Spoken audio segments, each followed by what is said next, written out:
नमस्कार, उत्तराखंड समाचार में आपका स्वागत है। मैं सुरेंद्र रावत। सबसे पहले मुख्य समाचार। केंद्रीय मंत्री निर्मला सीतारमण ने नई दिल्ली में प्रधानमंत्री इंटर्नशिप योजना के लिए लॉन्च किया मोबाइल ऐप। योजना से जुड़ी जानकारियों के लिए सुविधा केंद्र की भी शुरुआत।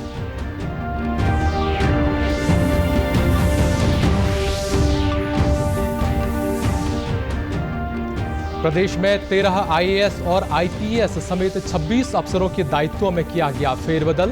रिद्धिम अग्रवाल को आईजी कुमाऊं और एनएस नपलच्याल को यातायात निदेशक की मिली जिम्मेदारी।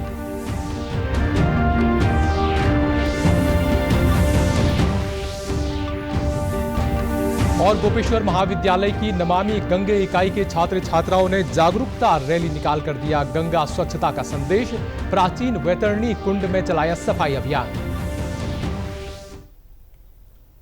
और अब समाचार विस्तार से। केंद्रीय वित्त एवं कॉरपोरेट मामलों की मंत्री निर्मला सीतारमण ने नई दिल्ली स्थित नए संसद भवन में प्रधानमंत्री इंटर्नशिप योजना के लिए मोबाइल ऐप लॉन्च किया। इस ऐप के जरिए प्रधानमंत्री इंटर्नशिप योजना के लिए आवेदन करना आसान हो जाएगा। साथ ही इस योजना से जुड़ी जानकारियां देने के लिए पहले सुविधा केंद्र की शुरुआत भी की गई है।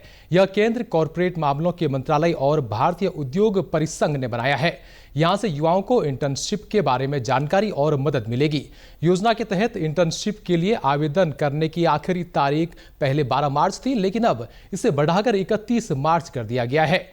मोबाइल ऐप लॉन्च होने के बाद युवाओं के लिए सरकार के विभिन्न मंत्रालयों और देश की टॉप 500 कंपनियों में इंटर्नशिप करना आसान हो जाएगा। आवेदक प्रधानमंत्री इंटर्नशिप स्कीम की ऑफिशियल वेबसाइट पर जाकर भी आवेदन कर सकते हैं। इस योजना के तहत पहले दौर में 1,27,000 युवाओं को इंटर्नशिप करने का अवसर मिला था। अब दूसरे चरण में 1.25 लाख से ज्यादा युवाओं को इंटर्नशिप करने का मौका लक्ष्य रखा गया है। सरकार ने इस योजना के पायलट प्रोजेक्ट के लिए 840 करोड़ रुपए भी मंजूर किए हैं, जिसमें से 48 करोड़ रुपए खर्च हो चुके हैं। इस योजना के लिए पात्र आवेदक की आयु सीमा 21 से 24 वर्ष होनी चाहिए।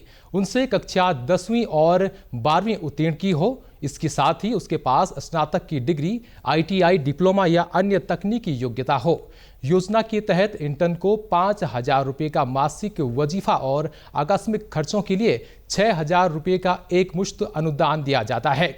इसके साथ ही प्रधानमंत्री जीवन ज्योति बीमा योजना और प्रधानमंत्री सुरक्षा बीमा योजना के तहत बीमा कवरेज भी मिलता है।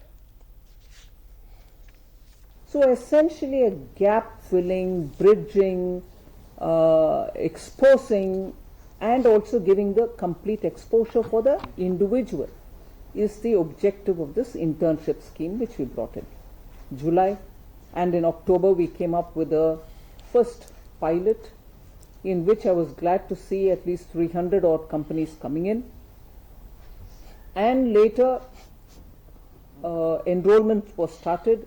There was a transparent process through which the website was available. People could go register themselves saying I'm from this PIN code. As much as possible through the system itself, every intern applicant was tried to be placed in the area from which he came, literally within the district, if not the neighboring district, if I may call that, is now expanded, and I understand it covers more than 735 districts in the country, which means all states are covered, union territories are covered, and in this second phase, more industries have come forward, 325 industries have come forward. प्रदेश में बड़े स्तर पर IAS और IPS अधिकारियों के दायित्वों में फेरबदल किया गया है। 13 आईएएस और 10 पुलिस अधिकारियों समेत कुल 26 अधिकारियों का दायित्व बदला गया है। आईएएस युगल किशोर पंत को सचिव भाषा की अतिरिक्त जिम्मेदारी दी गई है। वहीं आईएएस सोनिका को अपर सचिव नागरिक उड्डयन का अतिरिक्त पदभार सौंपा गया। आईएएस रीना जोशी को मुख्य कार्यकारी अधिकारी राज्य स्वास्थ्य प्राधिकरण की अतिरिक्त जिम्मेदारी दी गई है। आईएएस विनीत कुमार से अपर सचिव नियोजन का दायित्व वापस लिया गया है। वहीं अपर सचिव आनंद श्रीवास्तव को अपर सचिव कृषि और कृषक कल्याण की जिम्मेदारी दी गई है।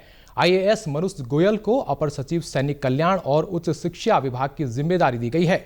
आईएएस हिमांशु खुराना को अपर सचिव वित्त का अतिरिक्त पदभार सौंपा गया, जबकि आईएएस अभिषेक रोहेला को अपर सचिव कौशल विकास एवं सेवा योजन की जिम्मेदारी दी गई है। इसके अलावा आईएएस नितिका खंडेलवाल को अपर सचिव सूचना प्रौद्योगिकी, आईएएस अनुराधा पाल को परियोजना निदेशक रीप की अतिरिक्त जिम्मेदारी और आईएएस गौरव कुमार को निदेशक शहरी विकास की जिम्मेदारी दी गई है। आईएएस वरुण चौधरी को अपर सचिव चिकित्सा स्वास्थ्य एवं परिवार कल्याण का दायित्व दिया गया है। आईएएस नंदन कुमार को सीडीओ चमोली के पद से नगर आयुक्त हरिद्वार के पद पर तैनाती दी गई है। वहीं आईजी कुमाऊं की जिम्मेदारी अब रिदिम अग्रवाल देखेंगी, जबकि आईजी कुमाऊं रहे योगेंद्र सिंह रावत अब मुख्यालय में कार्मिक का प्रभार संभालेंगे।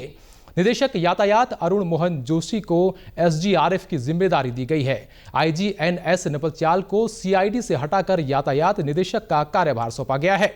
लोकजीत सिंह को देहरादून एसपी ट्रैफिक की जिम्मेदारी दी गई है।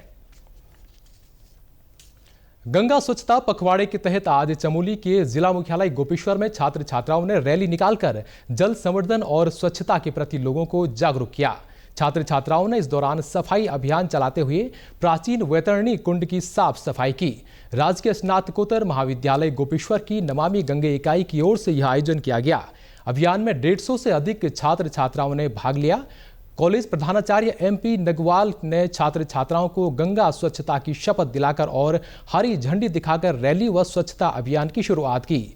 महाविद्यालय परिसर में आरंभ हुई रैली बस स्टेशन, गोपीनाथ मंदिर मार्ग होते हुए वैतरणी कुंड तक गई।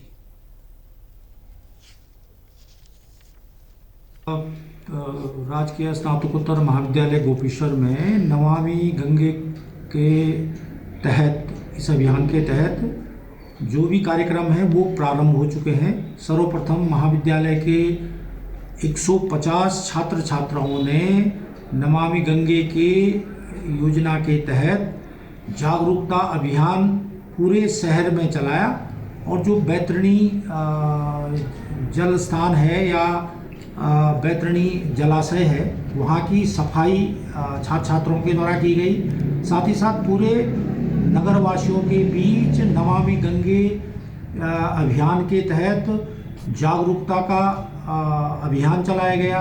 हमारे द्वारा यहाँ पे स्वच्छता पखवाड़ा मनाया जा रहा है नमामि गंगे के द्वारा, जिसमें हमने जागरूकता रैली निकाली है और जागरूकता रैली में विभिन्न नारों के साथ, विभिन्न स्लोगन के साथ हमने यह कार्यक्रम शुरू किया है। वैतरणी मार्ग में सफाई अभियान चलाया। वैतरणी जो कुंड है वहाँ पे हमने सफाई करके जो कूड़ा करकट है वो निश्चित स्थान पर डंपिंग किया। रैली के शुभारंभ में सबसे पहले हमारे प्राचार्य जी ने हमें गंगा स्वच्छता की शपथ दिलाई। उसके बाद हमारी रैली महाविद्यालय परिसर से मंदिर मार्ग होते हुए वैतरणी कुंड पहुंची और पूरे मार्ग में मेरे द्वारा और हमारे सारे स्वयंसेवियों के द्वारा आम जनता को नारों के द्वारा जागरूक भी किया गया। इसके साथ साथ हम वैतरणी कुंड पहुंचे, वहां के आसपास के क्षेत्र की और वैतरणी कुंड के अंदर भी सफाई अभियान चलाया गया। यह कार्यक्रम एक छोटी सी सीख के रूप में था कि गंगा की अविरल धाराओं की सफाई करना केवल सरकार का ही नहीं बल्कि एक जन नागरिक का दायित्व है। धन्यवाद। प्रदेश के निकाय क्षेत्रों में इन दिनों स्वच्छता सर्वेक्षण का थर्ड पार्टी वेरिफिकेशन हो रहा है। अब तक थर्ड पार्टी ऑडिट 50 से 60 निकायों में हो चुका है, जबकि अन्य निकायों में जल्द ही ये कार्य हो जाएगा। सहायक निदेशक और स्वच्छता सर्वेक्षण के नोडल अधिकारी विनोद कुमार ने ये जानकारी दी है। उन्होंने कहा कि स्वच्छता को लेकर डाटा का वेरिफिकेशन हो रहा है। इस वेरिफिकेशन में खास बात यह है कि स्वच्छता सर्वेक्षण में माइनस मार्किंग भी होगी। उन्होंने दावा किया कि जब भारत सरकार स्वच्छता सर्वेक्षण की सूची जारी करेगी तो उसमें उत्तराखंड उत्कृष्ट स्थान प्राप्त करेगा। आपको बता दें कि स्वच्छता सर्वेक्षण में उच्च स्थान प्राप्त करने पर राष्ट्रपति के हाथों सम्मान प्राप्त होता है। लगभग 50 से 60 यूएलबी में थर्ड पार्टी वेरिफिकेशन हो चुका है। तो जो ये डेटा, इस पर एक और इसमें महत्वपूर्ण चीज़ ये है कि थर्ड पार्टी वेरिफिकेशन में यदि आपके कोई क्लेम गलत निकले तो आपको नेगेटिव मार्किंग भी होगी, जो पहले नहीं था। ये सिर्फ 24 से शुरू हुआ है कि आप गलत क्लेम नहीं करेंगे। तो आपके क्लेम के आधार पे जब ये क्लियर हो जाएगा कि आपके डेटा बिल्कुल ठीक है, फील्ड पे जाके पूछा जाएगा। इवन पब्लिक से भी इंटरेक्ट करते हैं हम लोग, तो वो सब ओवरऑल जब फीडबैक बहुत अच्छी जाएगी तो उसके आधार पे जो डेटा यूएलबी ने भरे थे अपने, उनको वेरीफाई किया जाएगा और उसके आधार पे फिर भारत सरकार रैंकिंग जारी करती है, जैसे आप सभी लोग जानते हैं। प्रदेश के पर्वतीय क्षेत्रों में कल से एक बार फिर मौसम का मिजाज बदलने वाला है। अगले 3 दिनों तक प्रदेश के पहाड़ी जिलों में हल्की से मध्यम बारिश की संभावना है। मौसम विज्ञानी रोहित थपलियाल ने बताया कि उत्तरकाशी, चमोली, रुद्रप्रयाग और पिथौरागढ़ जिले में कहीं कहीं हल्की से मध्यम बारिश होने की उम्मीद है। वहीं अन्य जिलों में मौसम आमतौर पर शुष्क रहेगा। उन्होंने कहा कि तापमान फिलहाल सामान्य स्थिति में है, लेकिन आगामी 1-2 दिन में तापमान में 3 से 4 डिग्री तक की वृद्धि हो सकती है। उन्होंने बताया कि मैदानी क्षेत्रों का तापमान 28 से 30 डिग्री सेल्सियस तक है, जबकि पर्वतीय क्षेत्रों में 2000 मीटर के आसपास वाले क्षेत्रों में यह 15 से 17 डिग्री तक चल रहा है। देखिए, आज 18 तारीख हो गई है, तो अगले 4-5 दिनों में उत्तराखंड में ज़्यादातर स्थानों पे मौसम शुष्क रहेगा। केवल जो है 19, 20, 21 तारीख को उत्तराखंड के जो पर्वतीय क्षेत्र हैं वहाँ पर भी विशेषकर उत्तरकाशी, चमोली, पिथौरागढ़ या रुद्रप्रयाग जनपद है, वहाँ पर कहीं कहीं बहुत हल्की से हल्की वर्षा मिलने की संभावना।